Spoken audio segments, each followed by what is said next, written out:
So now we get into the family a little bit. So, I mean, obviously it was Marcus, the hockey player, and now we've got to look at the family. Can you run us through who everybody is here? Yeah, this was a pretty special moment. This is my dad's retirement party and jersey retirement in Sudbury Wolves. So he was, I think there's only a couple guys that got their number retired, and they retired his jersey number, so all of us kids got to wear. My dad played for 4 teams, obviously Toronto. Started in Detroit, then Buffalo, then Toronto, then Florida. And so we all kind of wore one of his jerseys. Detroit Red Wings jersey is my oldest sister, Kara. And Lisa is the one with the Buffalo Sabres captain jersey on. And then Nick's obviously in Boston now, but he's the one repping the Florida Panthers jersey. And then I'm the youngest by 4 years from Nick. So yeah, Kara, Lisa, and Nick, then me. You know, even having a 7-year or 8-year age difference from my oldest sister, still very close to them and got a special bond with all my siblings. It's pretty nice. That is great. Next photo, please. So now you've got the 2 brothers, and you said 4 years? He's got 4 years on you? Yeah, he's got 4 years on me.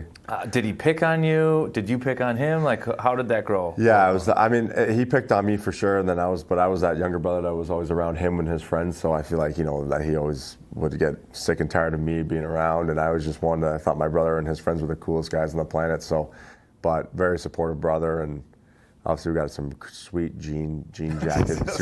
we got the Canadian tuxedo going on here. Certainly a great example of hand-me-downs. You can tell Nick really loves the denim. It stuck with him. 4 years older, he's still wearing it, but you were able to grow. I think I got a belt around my waist too. Yeah, you need a little belt tightener up. That's starting a fashion line there. That's great. Next one. So we'll get into the draft a little bit. Did you think that you had the possibility of playing? Like, did you know you were good? How did that come up?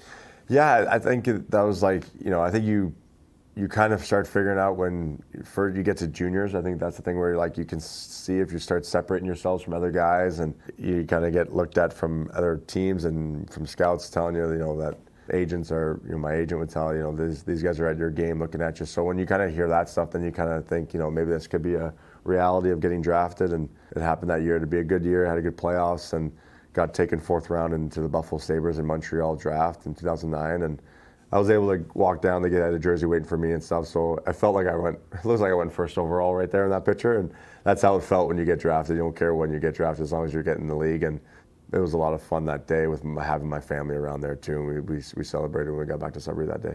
Well, you've got 1st overall looks, that's for sure. You've gone in the GQ draft. Well, the teeth were straight then too, and like perfect. That's when I had braces. None of them got knocked out yet, and it's definitely changed. So the 1st overall look has changed big time.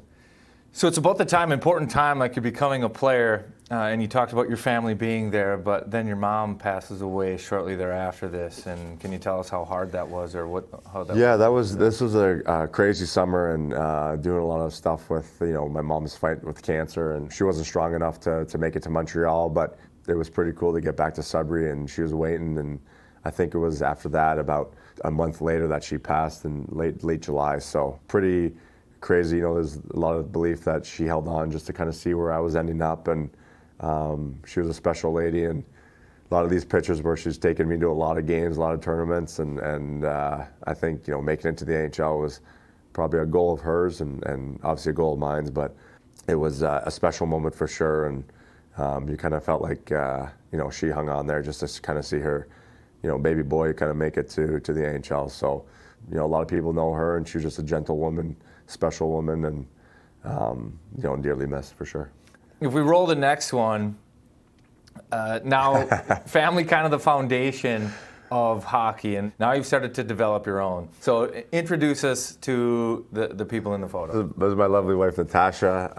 This was one of the best moments of my life. We got married at a Crucial Club, which is where both our parents got married. Yeah, kind of the start of another chapter in our life, and she's been there through a lot of kind of the start of my NHL career. So lucky to have her by my side.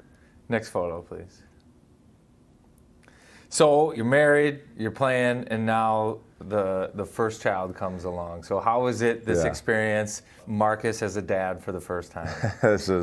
I don't know what I'm getting myself into. That's the look on my face right now. I'm a little bit tired. So this is so Olivia, she's born on April 21st. So we were playing Winnipeg, and we lost to Winnipeg that night in Game 5 in Winnipeg. And on the way home, our plane broke down. So we actually got home at 4 a.m. And Natasha's water broke at 4:30 a.m. So I had no sleep that night. It was like it's go time. So like it's adrenaline rush, and she was born that morning at like 11:30. But it was an awesome day. And then after that, you didn't really care about the loss of playoff hockey, and you're just so excited to be a dad. So it's been great ever since. Cool. Next photo, please. So now we've got two. It's Marcus and the ladies. What are the girls like? They are energetic and goofy. It's just fun to be around them. I think that's being a girl dad is probably one of the coolest things in the world. And I don't know, you do whatever you want, you can do to make your kids happy. And I think that's what my parents showed us. And it's kind of just handing it down to them and loving them. And it's been a treat to watch. I mean, it's just crazy how fast it goes. I think that's a wrap, man. Special thanks to your wife and everybody that helped us get these photos.